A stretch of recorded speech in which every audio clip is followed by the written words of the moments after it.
kata, yaitu mantra. Pasti di kepala kalian mantra adalah sebuah kata negatif yang berhubungan dengan klinik, jin, setan, santet, dan lain-lain sebagainya. Oke, kali ini kami jelaskan.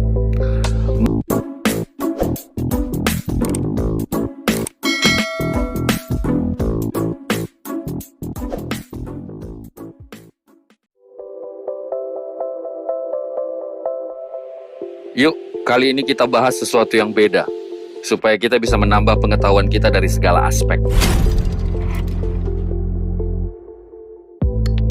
Pendidikan dan pengetahuan itu luas, dan tidak hanya selebar apa yang kamu lihat. Dunia ini pun terlalu luas, jadi berhenti merasa paling pintar dan paling benar, karena hak menentukan itu hanya milik sang pencipta, bukan milik komentator di halaman komen. Kami sangat tertarik dengan sebuah kata, yaitu mantra. Pasti di kepala kalian mantra adalah sebuah kata negatif yang berhubungan dengan klinik, jin, setan, santet, dan lain-lain sebagainya. Oke, kali ini kami jelaskan. Mantra berasal dari bahasa Sanskerta, yaitu man, yang artinya adalah pikiran, dan tra adalah pembebasan. Jadi mantra adalah kegiatan dalam proses membebaskan pikiran. Jadi mantra bukan untuk golongan biasa, bukan untuk kalangan biasa. Hanya kalangan khusus yang memiliki koneksi dan kedekatan dengan sang pemilik kekuasaan. Dari segi bentuk, mantra sebenarnya bisa digolongkan ke dalam bentuk puisi bebas yang tidak terikat dengan aspek rima, baris, dan jumlah kata dalam setiap baris. Kenapa saya harus bahas ini? Karena kami sudah terlalu lelah dengan sebagian orang yang sibuk merusak definisi kata mantra yang sebenarnya. Hal yang sama juga terjadi dengan kata dukun di negeri ini. Belum lagi kalau kita bahas posisi kemenyan yang dulu sangat agung diposisioningkan sebagai sesuatu yang negatif hari ini. Ini masalah pemahamanmu saja. Lagi-lagi, please kalian cari tahu dulu sebelum kalian menjudge sesuatu. Bahkan don't judge, itu bukan hakmu. Ini baru mantra. Kalian pernah dengar yantra? Atau kalian pernah dengar tantra? Lalu akan ada sebagian orang yang akan bilang, itu kan Hindu. Ayo dong. Please banget, Hindu itu apa sih? Coba kalian logikakan dan jawab pertanyaan saya di halaman komen. Kenapa Hindu di Bali dan Hindu di India berbeda? Kenapa di semua prasasti kita rata-rata menggunakan Sanskerta? Ini yang disebut dengan logika. Ketika kepalamu tidak terhalang oleh dogma, maka kepalamu akan berpikir liar dan di luar dari kotak-kotak standarisasi. Jadi sudah paham dengan mantra? Biasanya mantra akan bekerja efektif dengan yantra. Saya ambil contohnya adalah salah satu yang namanya Sri Yantra. Kalau nggak paham, silakan kalian browsing. Sri Yantra adalah representasi semesta dalam bentuk geometri. Terlihat dari 9 segitiga, 4 ke atas untuk Shiva, gagasan dari penciptaan, dan 5 ke bawah untuk Sakti, kekuatan dari penciptaan itu sendiri. Dengan demikian, ini adalah media untuk latihan dalam mencapai kesadaran tertinggi. Dan melalui bidu, merepresentasikan Brahman yang mutlak. Kekuatan yantra didasarkan pada resonansi yang terkait dengan bentuk-bentuk yang menyusun diagram. Oke, sebelum kejauhan, hati-hati dengan mendefinisikan kata Shiva, Sakti, dan Brahman. Percaya deh, itu bukan sesuatu yang seperti pada pemikiran kalian pada umumnya, dan hati-hati dengan kata simbologi dan manifestasi. Saya lanjut. Yantra disebut sebagai salah satu secret geometri yang terbuat dari beberapa bentuk konsentris. Ada kotak, lingkaran, teratai, segitiga, titik, dan lain-lain. Titik atau sering disebut dengan bindu di tengah yantra menandakan kesatuan, asal mula, prinsip manifestasi, dan emanasi. Yantra adalah padanan yoga dari mandala Buddha. Perluasan sosok konsentris ini menjauh dari pusat atau bindu, melambangkan proses evolusi makrokosmik. Sebaliknya, pada saat berkonstruksi menuju pusat, ini bagi manusia merupakan simbol dari proses involusi mikrokosmik. Manusia adalah miniatur dari alam semesta. Semua yang ditemukan di kosmos dapat ditemukan di setiap individu. Dan prinsip yang sama berlaku di alam semesta, berlaku pada kasus makhluk individu. Bagi manusia, Tubuh dianggap yang paling sempurna dan kuat dari semua yantra dan dipandang sebagai alat untuk mencapai kesadaran batin. Yantra membuat proses evolusi disadari oleh para ahli-ahli tantraisme. Ini memungkinkan orang yang ahli untuk menelusuri kembali langkah-langkahnya dari dunia multiplisitas yang diarahkan keluar ke fokus persatuan ke dalam. Semua bentuk dasar yantra adalah simbol psikologis yang sesuai dengan kondisi batin kesadaran manusia.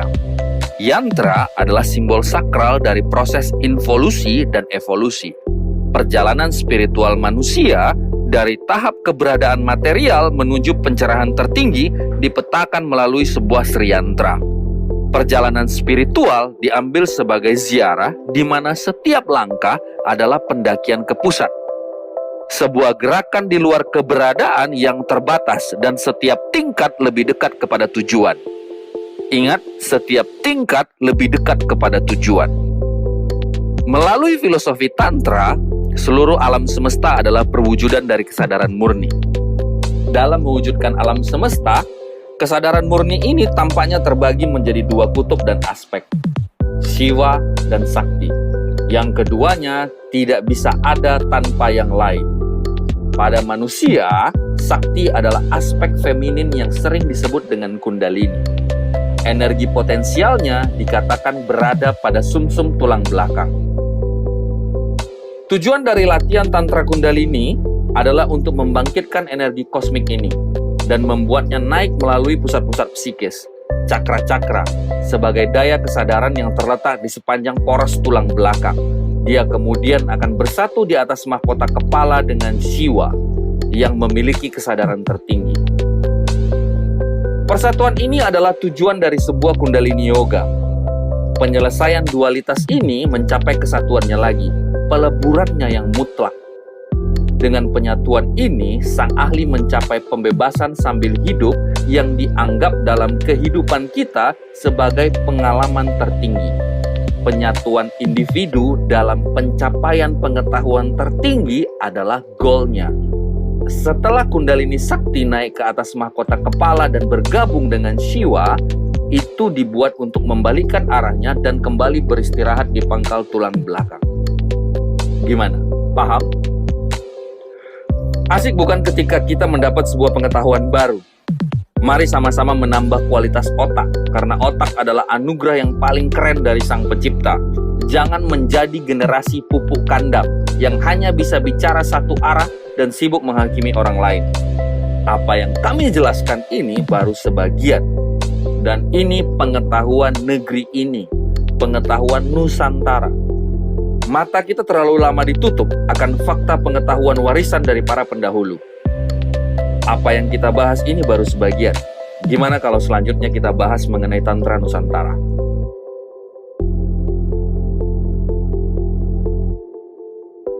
Mari kembalikan kejayaan negeri matahari. Bekerja efektif dengan yantra. Saya ambil contohnya adalah salah satu yang namanya Sri Yantra. Kalau nggak paham, silakan kalian browsing. Sri Yantra adalah representasi semesta dalam bentuk geometri.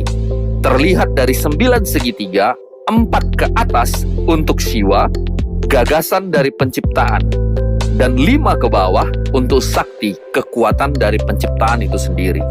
Dengan demikian, ini adalah media untuk latihan dalam mencapai kesadaran tertinggi. Dan melalui bidu, merepresentasikan Brahman yang mutlak.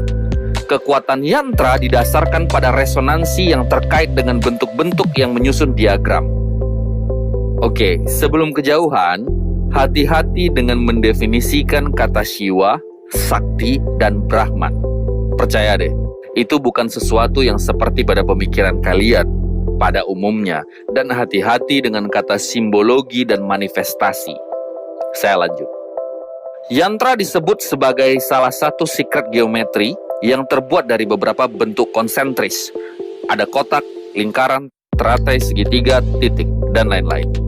Titik atau sering disebut dengan bindu di tengah yantra menandakan kesatuan, asal mula, prinsip manifestasi, dan emanasi. Yantra adalah padanan yoga dari mandala Buddha. Perluasan sosok konsentris ini menjauh dari pusat atau bindu, melambangkan proses evolusi makrokosmik. Sebaliknya, pada saat berkonstruksi menuju pusat, ini bagi manusia merupakan simbol dari proses involusi mikrokosmik. Manusia adalah miniatur dari alam semesta. Semua yang ditemukan di kosmos dapat ditemukan di setiap individu. Dan prinsip yang sama berlaku di alam semesta, berlaku pada kasus makhluk individu.